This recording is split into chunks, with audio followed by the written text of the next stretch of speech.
मी आज अंडा ऑमलेट बनवणार आहे. त्यासाठी चिरलेली कोथिंबीर, कांदा, टोमॅटो, मिरची, 2 अंडी, रंगासाठी लाल मिर्च पावडर, गरम मसाला आणि हळद वापरला आहे.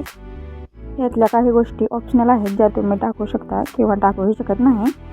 त्यानंतर तवा गॅसवर ठेवायचा. तवा चांगला तापल्यानंतर त्यावर तेलाची धार सोडायची. त्यामध्ये चिरलेला कांदा टाकायचा. तो चांगला परतून घ्यायचा.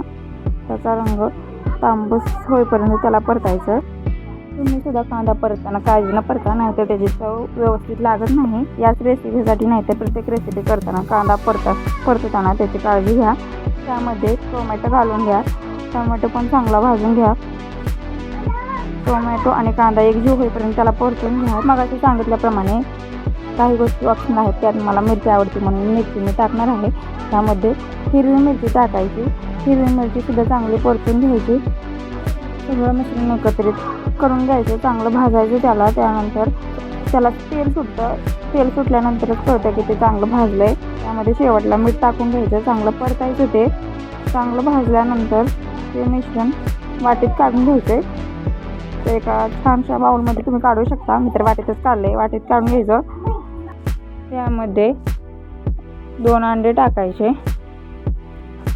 त्याच्यात नंतर लाल मिर्च पावडर, गरम मसाला, हळद आणि चवीनुसार मीठ टाकायचं. सगळं मिश्रण एकत्रित हलवून घ्यायचं. मिक्स करायचं चांगलं. मी छान पद्धतीने मिक्स केलं आहे. तुम्ही असंच करू शकता. नंतर त्या तव्यावर तेल टाकायचं. तेल तापू द्यायचं. चांगलं तेल तापल्यानंतर गॅस कमी करायचा आणि त्यामध्ये ते ऑमलेटचं मिश्रण टाकून घ्यायचं. व्यवस्थित पसरून घ्यायचं. आमलेटवर थोडीशी कोथिंबीर टाकून घ्यायची. त्यामुळे चांगला वास येतो आणि चवीलाही चांगलं लागतं. त्याच्यावर थोडासा गरम मसाला टाकून घ्यायचा. तव्यावर टाकलेली बाजू चांगली लाल भाजी द्यायची आणि हलक्या हाताने ते हलवून घ्यायचं. अगदी अंडा ऑमलेटचं आदर होतं, तव्याला चिकट नाही. त्यानंतर अलगद ते पलटून घ्यायचं. मी केलेलं सुद्धा अंडा आमलेट आता तुटलेला आहे. काही हरकत नाही.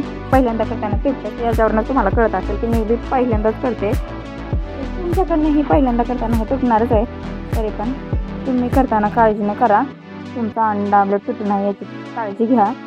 नंतर दोन्ही बाजूनं चांगलं तांबूस भाजल्यानंतर ते एका प्लेटमध्ये काढून घ्या. आता आपण हे अंडा आमलेट खाऊ शकतो. तुम्हाला माझी रेसिपी आवडली असेल तर कमेंट बॉक्समध्ये नक्कीच कमेंट करून सांगा आणि चॅनलला सबस्क्राईब करायचं विसरू नका. तर भेटूया नंतर त्या ब्लॉगमध्ये. तोपर्यंत बाय बाय.